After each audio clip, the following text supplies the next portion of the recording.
دوستو، آج ہم ایک ایسی عظیم سلطنت اور گریٹ امپائر کی کہانی سننے جا رہے ہیں جس نے صدیوں تک 3 بر اعظموں اور کنٹیننٹ پر راج کیا۔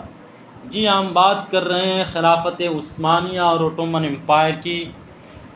یہ سلطنت جو 13ویں صدی سے لے کر 20ویں صدی تک قائم رہی، اسلامی تاریخ کا ایک سنہری باب مانا جاتا ہے۔ اس نے نہ صرف عظیم فتوحات حاصل کی بلکہ علم و فن اور ثقافت و تہذیب و ثقافت کے میدان میں بھی دنیا کو روشناس کرایا۔ لیکن ہر عروج کے بعد زوال آتا ہے، جیسا کہ باری تعالیٰ کا ارشاد ہے، تلک الایام نداولها بین الناس، اور خلافت عثمانیہ بھی اس سے مستثنیٰ نہ تھی۔ آج کی اس ویڈیو میں ہم خلافت عثمانیہ کے زوال کے اسباب، اس کی تاریخی اہمیت، سیاسی و عسکری کمزوریوں، مغربی طاقتوں کے اثرات، داخلی مسائل اور اس کے زوال کے عالمی اثرات پر تفصیلی بات کریں گے۔ ہم یہ بھی دیکھیں گے کہ اس زوال سے امت مسلمہ اور جدید دنیا کیا سبق سیکھے۔ تو آخر تک ہمارے ساتھ رہے، کیونکہ یہ ویڈیو آپ کو ایک عظیم سلطنت کے عروج و زوال کی داستان سے روشناس کرائے گی۔ دوستو، خلافت عثمانیہ کی بنیاد 1299 عیسوی میں عثمان اول نے رکھی اور یہ 1924 تک تقریباً 600 سال تک قائم رہی۔ اس سلطنت نے ایشیا، یورپ اور افریقہ کے وسیع علاقوں پر حکومت کی، جن میں موجودہ ترکی، بلقان، مشرق وسطیٰ اور شمالی افریقہ شامل تھے۔ اپنے عروج کے دور میں یہ دنیا کی سب سے طاقتور سلطنت اور امپائر مانی جاتی تھی، جس کا دارالحکومت اور کیپٹل تھا استنبول، قسطنطنیہ، جہاں پہ عالمی ثقافت اور تجارت کا مرکز ہوا کرتا تھا۔ دوستو، عروج کی اگر ہم بات کریں تو فوجی طاقت، عثمانی فوج خصوصاً ینیچری جانیسری دستوں نے عظیم فتوحات حاصل کی، جیسے 1453 میں قسطنطنیہ کی فتح جو محمد فاتح نے کی۔ اسی طریقے سے علمی و ثقافتی ترقی بھی اس کے عروج اور اس کے رائز کا ایک سبب مانا جاتا ہے۔ عثمانیوں نے فن تعمیر جیسے آیا صوفیہ، سلیمانیہ مسجد، علمی مدارس، علمی ادارے جیسے مدارس و لائبریریاں اور فنون لطیفے کو فروغ دیا۔ اسی طریقے سے مرکزی نظام اور ایک ویل اسٹرکچرڈ سسٹم بھی اوٹومن امپائر کے رائز کا ایک سبب مانا جاتا ہے۔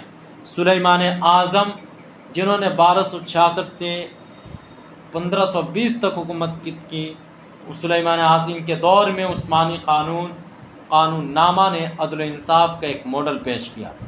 خلافت کا اعزاز 1570 میں سلطان سلیم اول نے مصر فتح کر کے خلافت کا لقب حاصل کیا، جس سے عثمانی سلطانوں اور بادشاہوں کو اسلامی دنیا کی مذہبی قیادت ملی۔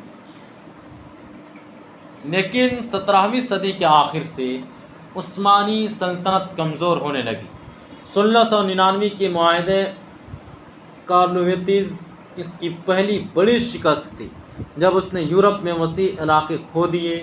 یہ زوال کا آغاز تھا جو 12ویں صدی میں خلافت کے خاتمے پر منتج ہوا۔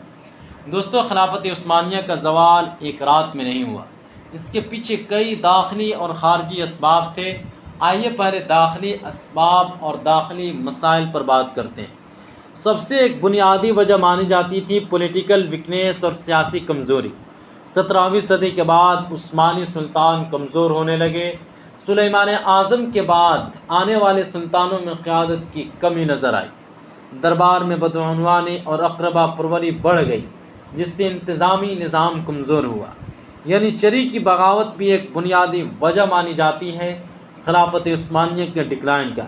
ینیچری جو کبھی عثمانی فوج کی ریڑھ کی ہڈی ہوا کرتی تھی، 18ویں صدی میں سرکش ہو گئی۔ وہ سلطانوں کے خلاف بغاوت کرتے اور اصلاحات کی مخالفت کرتے۔ 1826 میں محمود دوم نے ینیچری کو ختم کیا، لیکن اس سے فوج کی طاقت مزید کم ہوئی۔ اقتصادی بحران اور اکنامک کرائسس بھی ایک بنیادی وجہ مانا جاتا ہے خلافت عثمانیہ کے ڈکلائن کا۔ عثمانی معیشت یورپی ممالک سے پیچھے رہ گئی۔ یورپ میں صنعتی انقلاب، انڈسٹریل ریولوشن آیا، لیکن عثمانی سلطنت زراعت اور ایگریکلچر پر منحصر رہی۔ معاہدہ بالٹالمانی جو 1838 میں ہوا، اس معاہدے نے بھی یورپی ممالک کو عثمانی تجارت پر کنٹرول دیا۔ جس سے مقامی صنعت تباہ ہو چکی تھی۔ قوم پرستی کی تحریکیں بھی اس کے ڈکلائن کا ایک سبب مانا جاتا ہے۔ عثمانی سلطنت میں مختلف قومیں، عرب، یونانی، سرب اپنی آزادی کے لیے تحریکیں چلانے لگی۔ یونانی جنگ آزادی نے عثمانی سلطنت سے یونان کو الگ کر دیا۔ یہ داخلی مسائل عثمانی سلطنت کی بنیادیں ہلا رہی تھی، لیکن زوال کی کہانی صرف داخلی مسائل تک محدود نہیں تھی، خارجی دباؤ نے بھی اسے کمزور کیا۔ مثال کے طور پر خارجی دباؤ میں یورپی فوجی برتری تھی۔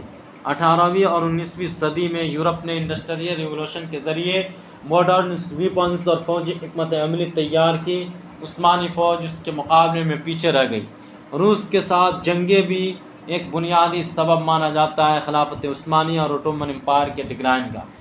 روس ترک جنگ جو 1878 میں ہوئی، اس جنگ نے بھی عثمانی سلطنت سے بلقان کے بڑے علاقے چھین لیے۔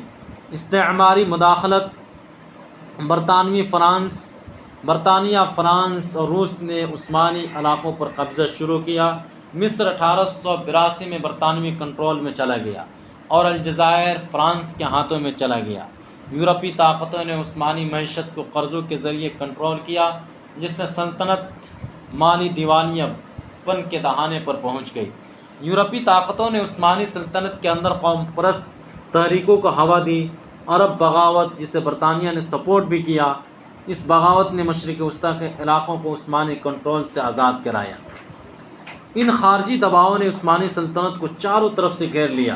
اسے مشرق کا بیمار آدمی، سک مین اور یورپ کہا جانے لگا، کیونکہ یہ اپنی سابقہ طاقت کھو چکی تھی۔ دوستو، عثمانی سلطنت اور اوٹومن امپائر نے اپنی سلطنت کو بچانے کے لیے کئی اصلاحات کی، لیکن یہ کوششیں ناکام رہی۔ مثلاً سلطان محمود دوم اور عبد المجید اول نے تنظیمات کے نام سے اصلاحات شروع کی، جن کا مقصد عثمانی نظام کو جدید بنانا تھا۔ فوج کو ماڈرنائز کیا گیا، تعلیمی اداروں کو مغربی طرز پر استوار کیا گیا اور مرکزی انتظامیہ کو مضبوط کیا گیا۔ 1856 کے اصلاحاتی فرمان نے تمام شہریوں کو برابر کے حقوق دیے، لیکن اس سے قوم پرست تحریکیں مزید بھڑک اٹھی۔ 1908 میں committee of union and progress نوجوان ترک نے سلطان عبد الحمید دوم کو معزول کیا اور ایک آئینی نظام قائم کیا، لیکن ان کی قوم پرستانہ پالیسیوں نے عربوں اور دیگر اقلیتوں کو مزید ناراض کیا۔ اس کی ناکامی لیکن ان قوم پرستانہ پالیسیوں نے عرب اور دیگر اقلیتوں کو مزید ناراض کیا۔ اگر ہم بات کریں ناکامی کی وجوہات کی، تو اصلاحات مغربی طاقتوں کے دباؤ میں کی گئی تھی، جس سے مقامی لوگوں میں ناراضگی تھی۔ مالی وسائل کی کمی نے اصلاحات کو ناکام بنایا۔ قوم پرست تحریکوں نے اصلاحات کے فوائد کو کمزور کیا۔ ان اصلاحات نے عثمانی سلطنت کو وقتی طور پر سہارا دیا، لیکن وہ اس سے مکمل زوال سے نہ بچا سکے۔ دوستو، خلافت عثمانیہ کا حتمی زوال پہلی جنگ عظیم میں اس کی شکست سے ہوا۔ عثمانی سلطنت نے جرمنی کے ساتھ اتحاد کیا، لیکن اتحادی طاقتوں جیسے برطانیہ اور فرانس نے اسے شکست دی۔ اس معاہدہ سیور جو 1920 میں ہوا تھا، اس معاہدے نے عثمانی سلطنت کے بڑے حصوں کو یورپی طاقتوں کے حوالے کر دیا۔ عرب علاقے برطانیہ اور فرانس کے کنٹرول میں چلے گئے۔ مصطفیٰ کمال اتاتürک نے ترک قوم پرست تحریک شروع کی اور عثمانی سلطنت کے بجائے ایک سیکولر جمہوریہ ترکی قائم کی۔